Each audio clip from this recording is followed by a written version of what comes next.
بسم اللہ الرحمن الرحیم۔ ہانٹس چینل کے تمام سامعین کو خوش آمدید۔ امید کرتا ہوں کہ آپ سب بخیریت و عافیت اللہ تعالیٰ کے فضل و کرم سے اپنی زندگیاں گزار رہے ہوں گے، اور اللہ کے فضل و کرم سے آپ سب حضرات روزے کی حالت میں بھی ہوں گے۔ تو آج میری ویڈیو اپنے معمول سے ہٹ کر ایک ٹاپک پہ ہے، کیونکہ میں کچھ ویڈیو دیکھ رہا تھا انٹرنیٹ کے اوپر، تو ہر سال کی طرح کہ ہمارے لوگوں میں، بالخصوص ہمارے پاکستان اور ہمارے اس علاقے کے لوگوں میں یہ بات پائی جاتی ہے کہ جب رمضان المبارک شروع ہوتا ہے تو وہ لوگوں میں راشن تقسیم کرتے ہیں، پیسے تقسیم کرتے ہیں۔ تو یہ بہت ہی اچھی بات ہے، کیونکہ غریبوں کا حق ہے اور مسلمان پر زکوٰۃ بھی فرض ہے، اور اس کے علاوہ یہ صدقات اور عطیات وغیرہ مسلمان کے لیے، صاحب نصاب کے لیے دینا ضروری ہے۔ لیکن جس وجہ سے میں ویڈیو بنا رہا ہوں وہ یہ ہے کہ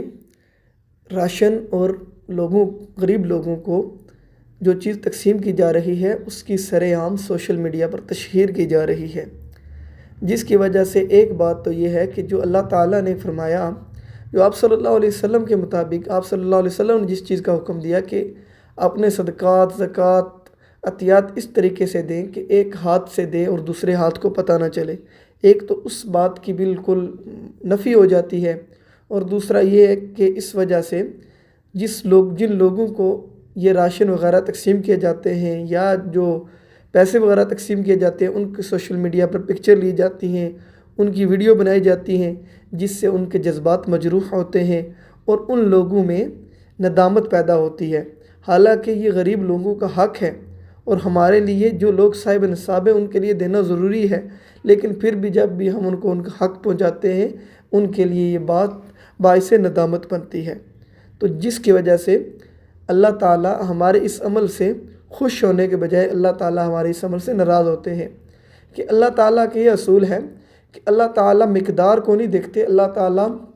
نیت کو دیکھتے ہیں، اللہ تعالیٰ خلوص کو دیکھتے ہیں۔ خلوص کتنا ہے کہ اگر کوئی شخص خلوص دل سے، اخلاص سے دل سے اللہ کے راہ میں بے شک کسی کو ایک کھجور بھی دے دے، اللہ تعالیٰ اس کا ثواب بہت پہاڑ جتنا بڑا چڑھا کر دیں گے، یا اس سے بھی زیادہ دیں گے۔ اللہ تعالیٰ کے ہاں کوئی بھی کسی قسم کی کوئی رکاوٹ نہیں ہے، لیکن باعث سے لوگوں کو دکھانے کے لیے، تشہیر کرنے کے لیے، جو شخص بے شک جتنا مرضی صدقہ و فطرانہ کرے گا، اس کے لیے وہ چیز ثواب نہیں بلکہ اس کے لیے پکڑ کا باعث بنے گی۔ اس لیے میرا اس ویڈیو کے تھرو تھوڑا سا میسج ہے کہ برائے مہربانی آپ اللہ تعالیٰ کی رضا کے لیے اپنے پیسے لگاتے ہیں، اپنا مال صرف کرتے ہیں، تو اس میں سوشل میڈیا کی زینت اس کو نہ بنائیں۔ ایک اس حد تک بندہ ویڈیو بناتا ہے کہ کسی نے آپ کو پیسے بھیجے تو اس کو ویڈیو بنا کے بھیج دیں کہ ہم نے آپ کی چیز ڈسٹریبیوٹ کر دی ہے، میں نے بانٹ دی ہے، لیکن سوشل میڈیا پر اس کو دکھانے کا کوئی مقصد نہیں ہے۔ یہ لوگوں کی جذبات سے کھیلنے کے مترادف ہے۔ اللہ تعالیٰ سے دعا ہے کہ اللہ تعالیٰ ہمیں صدقات، عطیات اور جو کچھ بھی اللہ تعالیٰ کی راہ میں دینے کا اللہ تعالیٰ توفیق عطا فرمائے، اور اللہ تعالیٰ ہمیں اس کی تشہیر کرنے سے بچائے رکھے۔ آمین۔